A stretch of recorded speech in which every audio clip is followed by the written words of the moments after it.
Hey, hi, my name's Ann Lofquist, and welcome to an exhibition of my paintings at Gross McLeaf Gallery in Philadelphia. I've loved Ann's beautiful paintings for years, so it was a terrific pleasure to finally get to meet her. It was great talking to her, and I think that any young artist starting out will be quite inspired by what she had to say. I asked her for a quick bio. I was born in Washington, D.C., and grew up in that area, but was educated in the Midwest and got a BFA at Washington University in St. Louis in 1986 and a master's degree from Indiana University in 1990. From there, I accepted a teaching job at Bowdoin College in Brunswick, Maine. Taught there for 6 or 7 years. But in the meantime, I had started showing my work and thought that I was pretty settled in New England. But eventually, my parents, who lived in Southern California, needed care. And I moved out basically to be a caregiver and spent a dozen years living and painting in Camarillo, California, very near Ventura, north of Los Angeles. After my parents died, I was free to come back to the East Coast and settled in western Massachusetts in a little town called Shelburne Falls. I understand you didn't resume teaching. Why was that? I was showing in San Francisco and the paintings were flying off the walls. And so I decided I'm going to try to paint full time. I joked with my friends that I became downwardly mobile. But I have been able to make it. I do not have children. I mean, there were life choices. I've never been married. So I lived very frugally and was only responsible for myself. But I have not taught since 96 or 97. How did you find your artistic identity, both in terms of style and subject? I grew up in a very beautiful part of the country, very close to the Potomac River. And so my first exposure to painting was to paint perceptually. And I was absolutely fearless being 15 years old. I would sit down on the middle of a city sidewalk and just do a painting. I was not self-conscious about people seeing what I was doing, like I have become, but I did a lot of plein air landscape painting. And then when I go to art school, there was more of a sense that art is made in the studio. Instead of really looking at my surroundings for inspiration, I looked more to art history and what is going on in contemporary art. My fellow students and I were obsessed with trying to do something that looked stylistically new. But since we were just looking at other art, our work ended up being really derivative, which was the opposite of what we were looking for. And it wasn't until I got out of art school and I took a couple years before going back to get a master's degree. I was working a day job and all the voices in my head just evaporated and really started to get a sense of where my passion lay. And it was in the visible world and interpreting reality, not what's happening in Soho galleries. And so I was working in isolation and I realized that the landscape was where I would get almost like a spiritual feeling. I'm not a religious person, but there was a sense of encountering something beyond human comprehension, some echo you might be able to capture and translate into your work. I was inventing landscapes in my studio, but they were lacking information because I wasn't really observing. I was just dealing with memory and invention. So gradually, I started to go back outside and do paintings and found myself back where I was in high school, recapturing some of that magic. And can you tell me about your process? So I do these plein air studies outside, and I like to go back to the same place again and again. Once I find the spot, I swear I'm driving, and one time I went around a bend and I saw this place. And I actually shouted in the car. It's like, yes, this is it. I know I can do 20 paintings. It's like I'm home. And so I go back again and again. It's essential to me to do studies of the landscape in situ, in the rain or the cold and being bitten by mosquitoes, but being there. But then I also reinvent these images in the studio in larger format and over the course of many weeks. I have to stress, I do take photographs too, because the plein air paintings tell me a certain type of information, but there's a level of detail that I want in the large canvases that the plein airs don't give me. I think of myself as a Machiavellian in that if you end up with a great painting, any process is justified. I know some artists who can work exclusively from photographs and do stunning paintings. I can't do that, but assuming you don't do all your work outside plein air, like Rackstraw Downs, there has to be a way to get information into the studio. And whether it's by studies or memory or photographs, if you can do a great painting, then that's the right process. What are the kinds of places that you like to paint? There's a certain kind of landscape that appeals to me, and it is not pure nature at all. When I was in California, we'd go out to Yosemite and my jaw would drop, but I had no desire to do a large painting of Half Dome. I like landscape that has been domesticated, altered as farmland or pasture, or has been cleared. There's a certain scale that I'm attracted to. It's not a vast Thomas Moran, sublime, distant mountains. And I'm not interested in painting the blades of grass beneath my feet. There's a certain scale in the middle. I love streams. I'm not interested in lakes or marshes, but I love streams, and I can't explain it. That's just who I am. When I was in California, my paintings were almost all of urban views. I always wanted to paint from the vantage point of the chaparral, the native scrub.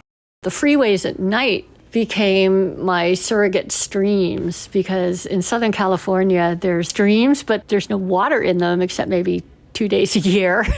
And then it's a muddy torrent. Are there certain seasons that you prefer? I really dislike painting in the summer.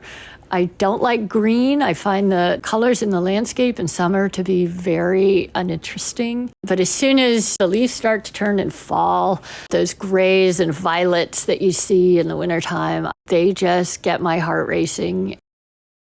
I enjoy your characters playing with their dogs. Some of my paintings, I need a protagonist and I need to put a figure in, and others don't. Sometimes I'll include a heron or a horse or a snake. Oftentimes, you don't even see these things until you look at the painting a while. It's something the painting determines for me, whether the landscape is a setting for a more narrative drama or whether the landscape alone is going to be the subject. Do you ever do still lives or figures in interiors? I'm an avid journal keeper, and I have these sketchbooks. I do small gouache paintings that are pretty complete. In a sketchbook, I will paint anything. But the question is it something that I want to invest months of a big canvas in? But on a smaller scale, yes, I'll paint anything. I get together with this group of painters who live in my area once a week. It's kind of a social hour, but I paint them painting the still life. Whenever I have a chance for someone to model for me, I love to paint them, but to do a large canvas, probably not. And I love the richness and variety in your paint application. In my 20s, I was a huge fan of George Inness. Some people still see echoes of that in my work. Inness's paintings were much leaner than they appeared in photographs. A lot of transparency and very minimal amounts of paint. When I was at Indiana, I used a lot of stand oil in my paintings. She stopped using stand oil once she started making night paintings in California. It made them too shiny. But even more importantly, to me, night was something velvety and matte, not shiny.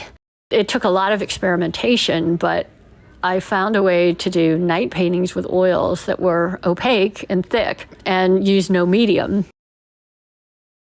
So when I moved back to New England, I have since kept the paint pretty much straight out of the tube. And my paintings have no transparency in them at all. And so if there's any luminosity, it doesn't come from light trapped in layers of glaze. It's simply because a certain color next to another color creates an illusion. There's a silvery quality to the light that painting without transparency can afford. How about your art materials?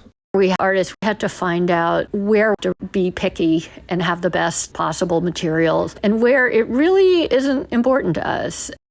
I was told when I was in art school that the one thing you can never skimp on is good quality brushes. And I found the opposite to be true. I buy brushes in packs of 36 from Hobby Lobby, treat them as disposables, paint with them one day and I chuck them.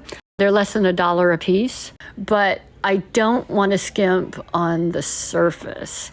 I do paint on canvas instead of linen, but I very carefully size it with rabbit skin glue, and I apply oil primer with a knife. I disdain acrylic gesso. I use good quality paint, but not the best. I will not paint with student grade paint. But then you go up to professional grade like Winsor Newton, Grumbacher, Rembrandt. I cannot tell the difference between those and then the next level up. Schminke, Old Holland, you get really pricey. So I use cheapest brushes, decent paint, but take a lot of care in preparing the surfaces of my canvases. So much of contemporary art deals with issues confronting the world. Is there any subtext in your work? I'm often asked if my paintings are about climate change or increasing urbanization, and honestly, no. My paintings are not topical in that way. They are about something more basic than that. Emotional, quasi-spiritual experience in the landscape. I'm trying to evoke that feeling in the viewers, ideally. The greatest compliment is someone will say, I was driving down such and such a road and I felt like I was inside one of your paintings. That has nothing to do with challenges environmentally or socially that we're dealing with now. And something that has really affected me is these invasive non-native plants choking all the streams. I have to go farther and farther afield to find something to paint. Identity politics is a hot button issue in the art world. Any thoughts about that? I'm mixed race, and I'm sure that affects my outlook on life, but I don't want my paintings to be about that. I want my paintings to be about what experience I share with people from very different backgrounds and experiences, rather than clarifying how I'm different. People can read messages in my paintings that really are not there, and my paintings are ultimately trying to be very optimistic about a shared human experience, and landscape is the medium of translation. I spent a summer in Japan, and I have relatives there, but raised in America. I'm very conscious of not being Japanese in my outlook. Interestingly, the way Japanese culture and art has informed my paintings is through bonsai.